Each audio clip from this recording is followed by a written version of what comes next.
नमस्कार। SNTGS point में आपका हार्दिक स्वागत है। आप पिछले वीडियो में राष्ट्रीय आय से संबंधित जितने भी विचार थे या वीडियो थे उसको आपने देखा, समझा और जानने की कोशिश की। आप लोगों के द्वारा बहुत सारा प्यार मिला, आशीर्वाद मिला।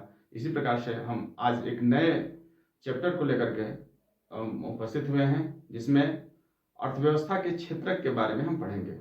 चाहे वो भारत की अर्थव्यवस्था हो या कोई विश्व की अर्थव्यवस्था है, किसी भी अर्थव्यवस्था के क्षेत्र के बारे में पढ़ेंगे। सबसे पहले हम अर्थव्यवस्था के जो क्षेत्रक हैं उनके किस प्रकार से हम डिवाइडेशन करते हैं, किस प्रकार से विभाजन करते हैं, इसकी चर्चा हम आगे करने वाले हैं। सबसे पहले जब अर्थव्यवस्था की बात करते हैं तो हम स्वभाव के आधार पर करते हैं, नेचर के आधार पर करते हैं। फिर उसके बाद शर्त के आधार पर यानी टर्म के आधार पर करते हैं, और फिर स्वामित्व के आधार पर यानी कि ओनर्स के आधार पर करते हैं। आइए हम चर्चा करते हैं नेचर के आधार पर, स्वभाव के आधार पर अर्थव्यवस्था के प्रकार कितने होते हैं। तो प्रकृति के आधार पर, स्वभाव के आधार पर जो है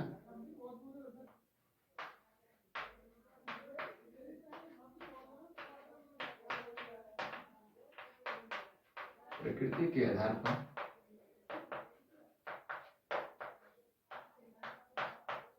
अर्थव्यवस्था तीन प्रकार के होते हैं। पहला प्राथमिक के आधार पर जो स्वभाव के या प्रकृति के आधार पर जो अर्थव्यवस्था के क्षेत्र होते हैं वह होते हैं प्राथमिक क्षेत्र। दूसरा जो होता है वह होता है द्वितीयक क्षेत्र।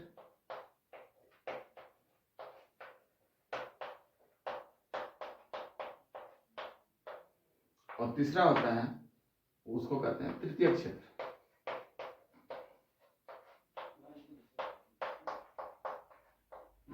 प्राथमिक क्षेत्र के अंतर्गत वे क्षेत्र आते हैं जहां नेचुरल यानी प्रकृति ने हमें निःशुल्क रूप से दिया है, उसमें हम अपने तरफ से कुछ भी नहीं कर सकते हैं। वह सभी चीजें जो प्रकृति ने हमें दी है और उसका जो हम उपभोग करते हैं या जो हम उसका प्रयोग करते हैं उसे हम कहते हैं प्राथमिक क्षेत्र। इसके अंतर्गत जो आएगा वह सबसे पहले कृषि आता है, पशुपालन आता है, मत्स्य पालन आता है, कुक्कुट यानी कि कुक्कुट, खनन, वानिकी, समुद्री उत्पाद,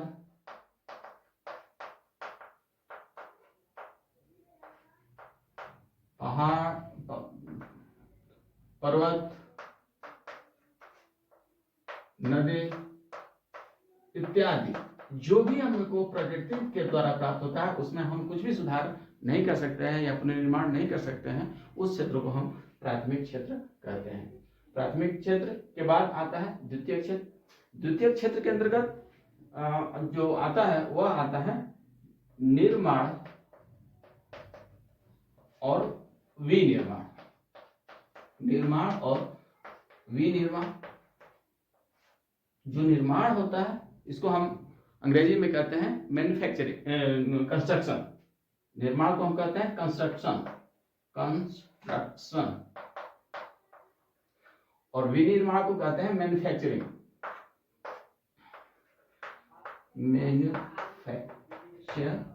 कहते हैं। निर्माण और विनिर्माण यानी कंस्ट्रक्शन और मैन्युफैक्चर, दोनों में अंतर क्या होता है बहुत इंपॉर्टेंट है। और ये अक्सर किसी न किसी एग्जाम में पूछे जाते हैं, इंटरव्यू में पूछे जाते हैं कि निर्माण और विनिर्माण में अंतर क्या है। इसको हमको यहाँ आपको समझाते हैं। जो निर्माण होता है वह जो नेचुरल वस्तुएं होती हैं, जो प्राथमिक वस्तुएं होती हैं, उनका जब हम रूप बदलते हैं, उनका निर्माण करते हैं, बनाते हैं, उत्पादन करते हैं, और उसका प्रयोग जहां हम उसका रूप बदले वह उसका प्रयोग हम उसी स्थान पर करते हैं जहां पे उसका रूप बदले, उसको हम कहते हैं निर्माण। और जब ऐसे नेचुरल वस्तुएं का प्रयोग जहां पर निर्माण तो करते हैं परंतु उसका प्रयोग कहीं और भी कर सकते हैं या करते हैं, उसे हम कहते हैं विनिर्माण। उदाहरण के तौर पर समझिए, जैसे मान लीजिए घर का निर्माण होता है, घर का जो निर्माण किया जाता है, घर का निर्माण किया जाता है, सड़क का निर्माण किया जाता है,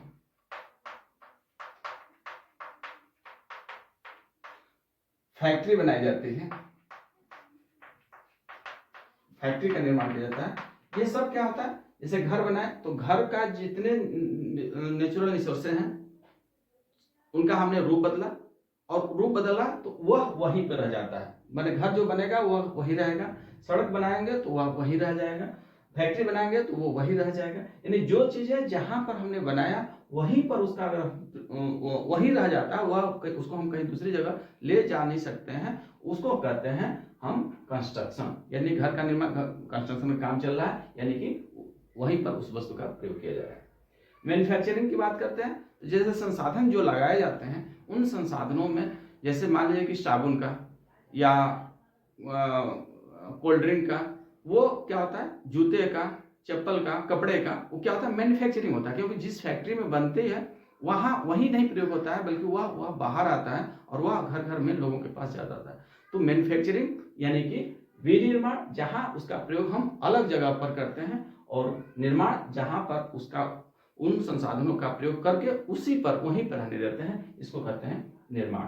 तो ये निर्माण और विनिर्माण बहुत अच्छा प्रश्न है, जो कभी कभी वाइवा में भी पूछे जाते हैं और कहीं कहीं एग्जाम में भी पूछा जाते हैं, बहुत सारे क्लियर नहीं हो पाते हैं। आपको आशा है कि आपको क्लियर हो गया होगा।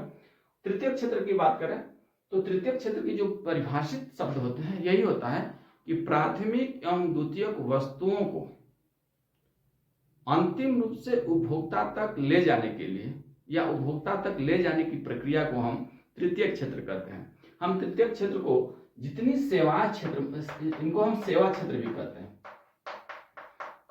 सेवा यानी सर्विस प्रदाता, जो वस्तुएं प्राथमिक हुई, मान लीजिए कि गेहूं का उत्पादन हुआ और किसान ने गेहूं का उत्पादन किया और उसको व्यापारी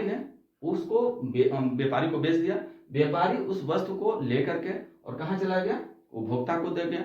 उपभोक्ता अपने दुकान पर लेकर के उस उपभोक्ता को दे दिया। उपभोक्ता अपना उपभोग किया तो उत्पादन किया किसान और बेचा कौन, व्यापारी, और तब जाकर के व्यापारी जो होगा वह सेवा प्रदाता होगा। कोई भी वस्तु जो प्राथमिक हो या द्वितीयक हो, जब उपभोक्ता तक ले जाने की जो प्रक्रिया होती है उससे हम कहते हैं सेवा क्षेत्र।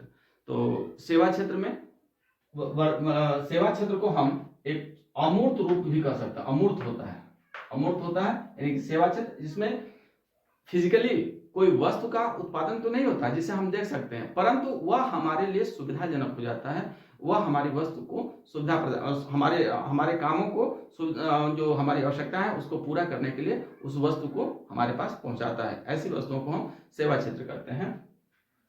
और यह तृतीय क्षेत्र के अंतर्गत इसमें जितने भी नौकरी है, वकील है, डॉक्टर है, शिक्षक है, बिजनेसमैन है, व्यापारी है, गाड़ी चलाने वाले ड्राइवर हुए, एरोप्लेन, जो भी इस टाइप की, जो जिसमें वह वस्तु का तो उत्पादन नहीं करते हैं लेकिन वस्तु लोगों की आवश्यकताओं को पूरा करने में प्रथम प्राथमिक और द्वितीयक वस्तुओं को पहुंचाने की या वहां तक ले जाने के लिए सेवा देते हैं। ऐसे सभी क्षेत्र इसके सेवा क्षेत्र होंगे।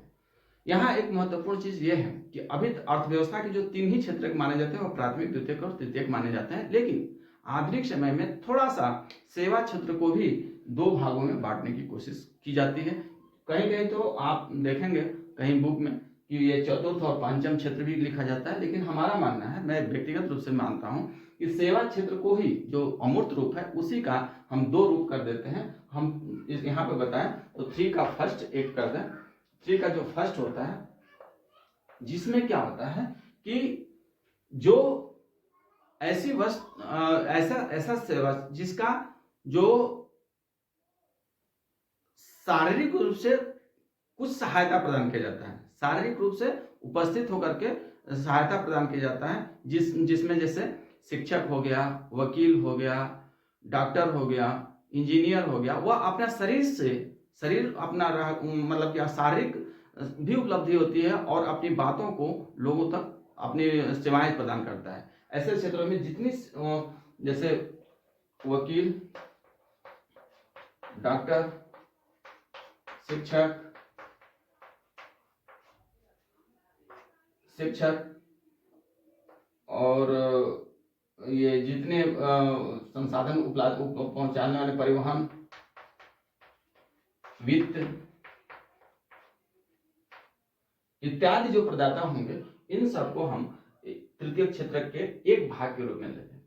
दूसरा जो चर्चा है, दूसरा जो संसाधन माना जाता है सेवा क्षेत्र में, तृतीय क्षेत्र के जो एक और क्लास है, एक अंग और है, वह है जैसे कि कोई वस्तु का वो निर्माण तो करते ही हैं, निर्माण तो नहीं करते हैं, परंतु उनका उसमें बहुत बड़ा योगदान मानसिक होता है, शारीरिक की अपेक्षा मानसिक होता है। जैसे कि नीति निर्माण करता, कानून बनाना या इन्वेशन करना, खोज करना, इन्वेशक जो होते हैं, जो सर्च करते हैं, रिसर्च करते हैं, उनकी बात जब किया जाए तो ऐसे लोगों को हम इस वाले सेक्टर में रख देते हैं, जिसमें से हम नीति निर्माता और अन्वेषक को सम्मिलित करते हैं। इस प्रकार से हम स्वभाव के आधार पर या प्रकृति के आधार पर अर्थव्यवस्था के 3 क्षेत्रकों की गणना की, जिसमें प्राथमिक क्षेत्र जिसमें ये सब आते हैं, द्वितीय क्षेत्र जिसमें निर्माण और विनिर्माण आता है, तृतीय क्षेत्र जिसमें सेवा क्षेत्र आता है, जिसमें हम मूर्त रूप से कुछ प्रदान तो नहीं करते हैं बल्कि सेवाएं प्रदान करते हैं। इसके भी हम 2 रूप ले लेते हैं। एक ऐसा रूप जिसमें शरीर मन भी साथ में रहता है, शरीर का होना वहाँ जरूरी होता है, और एक तीसरा जो होता है वह नीति निर्माण, जो पॉलिसी मेकर होते हैं या इन्वेशन करते हैं, अन्वेषण करते हैं, ऐसे क्षेत्रों को हम एक अलग रूप में देख सकते हैं। धन्यवाद।